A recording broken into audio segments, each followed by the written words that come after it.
Hello guys, আসসালামু আলাইকুম। সবাই কেমন আছো? আজকে আমি আরেকটি ব্লগ নিয়ে তোমাদের মাঝে চলে আসলাম।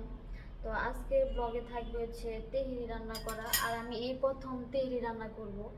আর এই তেহরি রান্না করার কারণ হচ্ছে ওই দিন আমি বলছিলাম যে আমি একটা কম্পিউটার পাইছি, ইউটিউব আমাকে কম্পিউটার দিছে। তো আমি এটা ফেসবুকে দিছি। আর এটা আমি ফেসবুকে দেওয়ার পরে সবাই অনেক কমেন্ট করছে, মানে অনেক কমেন্ট করছে, তারপর অনেক কিছু অনেকে চাইছো তোমরা, ইনশাল্লাহ তোমাদেরকেও দিয়ে দেবো একদিন। তো আমার বায়ার বোন চাইছে ওদের তেহরি রান্না করে খাওয়াইতে। তো ভাবলাম যে এখন ওরা বাসায় নাই, তো আমি তেহরিটা রান্না করে রাখি, আর ওরা এসে যখন খাবে সারপ্রাইজ ওদের জন্য যে আসলে আমি রান্না করছি।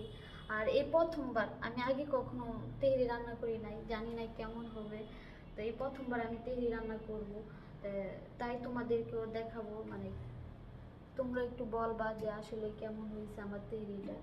তো আমি আজকে ঘরে থাকা যা আছে তা দিয়ে আজকে আমি তেহরি রান্না করবো। আর চলো আজকে তোমাদের সাথে আমি তেহরি রান্নাটা শেয়ার করি।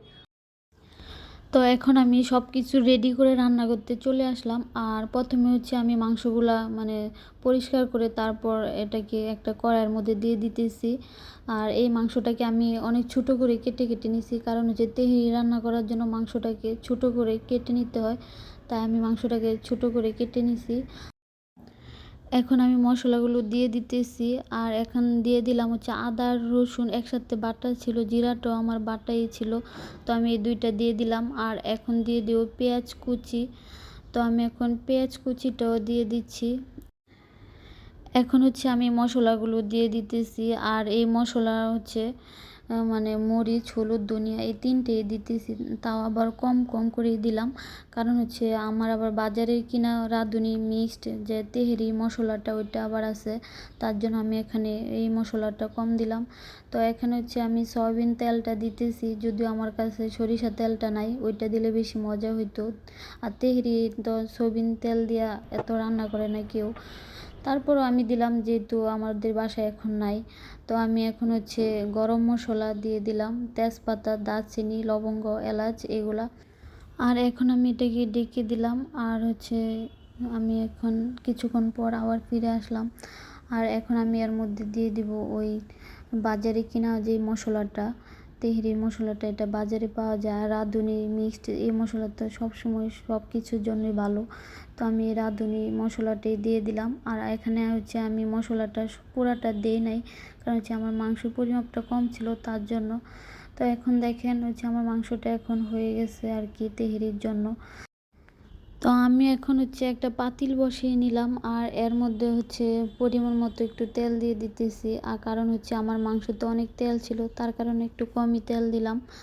তো আমি এখন হচ্ছে পেঁয়াজগুলো দিয়ে দিচ্ছি। আর এদিকে হচ্ছে আমি চালটা হচ্ছে আগে থেকে পানি জড়ায় নিয়েছিলাম, তাই শুকনো শুকনো হয়ে গেছে। তো আমি এখন পেস্টটাকে ভালো করে ভেজে নিতেছি। আর আমার পেস্টটা ভাজা হয়ে গেছে, এখন আমি চালগুলা দিয়ে দিতেছি। আর চালগুলা দিয়ে এটাকেও ভালো করে নাড়াচাড়া করতেছি, কারণ চালগুলাকেও ভালো করে ভাজতে হবে। তো এখন আমি হচ্ছে একটু লবণ দিয়ে দিলাম পরিমাণ মতো। আর লবণটা দিয়ে আবারও ভাজতেছিলাম। তো আমি চালটাকে অনেক ভালো করে ভেজে নিতেছি, কারণ চালটা যত ভাজা হবে ততই মানে তেহরিটা সুন্দর হবে আর কি। তো আমি হচ্ছে এখন দিয়ে দিতেছি 1 কাপ দুধ।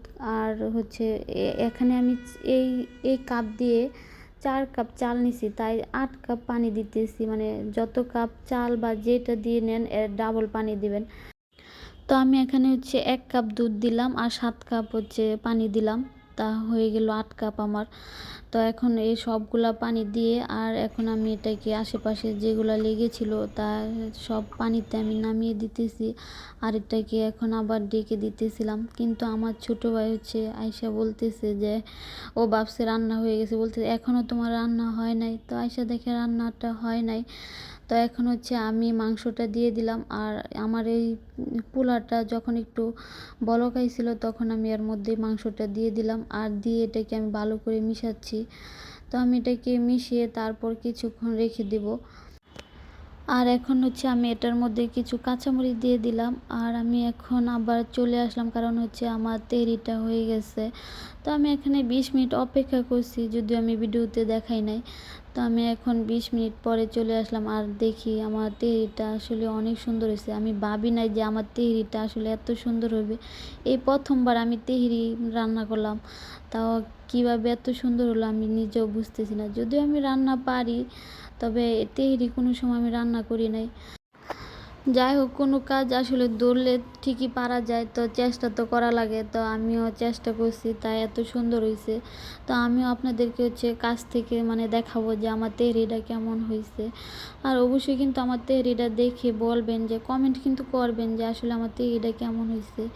তো আমি এই যে আমার তেহরি দেখেন অনেক সুন্দর হয়েছে, কিন্তু আসলে নিজেরটা নিজে সুন্দর বলতে হয় না, তারপরেও বলতেছি কারণ দেখেই আমার মনে হইতেছে যে সুন্দর হয়েছে।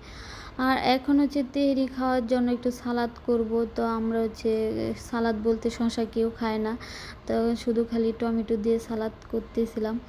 তো টমেটো সালাদটা কিন্তু আসলে অনেক মজা। তো এই সিজনে টমেটোর যে দাম বাবারে বাবা, তার মধ্যে হচ্ছে আমিও সালাদ বানিয়ে ফেললাম। আর এখন দেখেন সব রেডি, আর এখন হচ্ছে আমরা খাওয়া দাওয়া করব। আর আমি রান্না করতে করতে সন্ধ্যা হয়ে গেছে। আর এই তো দেখেন সব কিছু রেডি করে নিলাম। তো আমি হচ্ছে এখন সবাইকে দিতেছিলাম, তো সবাই এখন খাবে আর কি। তো আজকে এই পর্যন্তই। সবাই ভালো থাকবেন, সুস্থ থাকবেন, আর হচ্ছে আমার ভিডিও বেশি বেশি শেয়ার করবেন, কমেন্ট করবেন, আর আমার চ্যানেলটাকে সাবস্ক্রাইব করবেন, আর আমাকে সাপোর্ট করবেন। সবাই ভালো থাকবেন। আল্লাহ হাফেজ।